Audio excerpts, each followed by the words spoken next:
Praise the lord. ఈ రోజు దేవుని వాగ్దానము.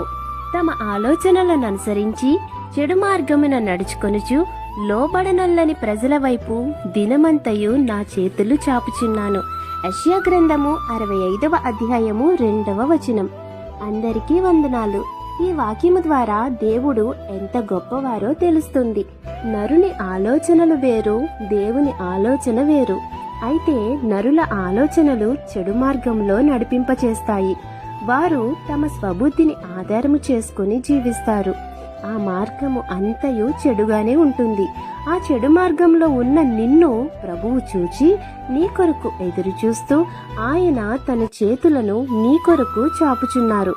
కాబట్టి సందేహింపక, భయపడకుండా ప్రభువునొద్దకు నీవొస్తే నీకు తోడుగా ఉండి ఆయన తన మార్గంలో నిన్ను నడిపింపచేస్తారు, నిన్ను దీవిస్తారు.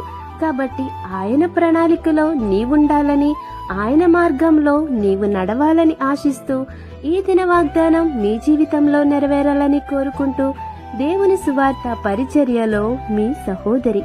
ఆమేన్. God bless you.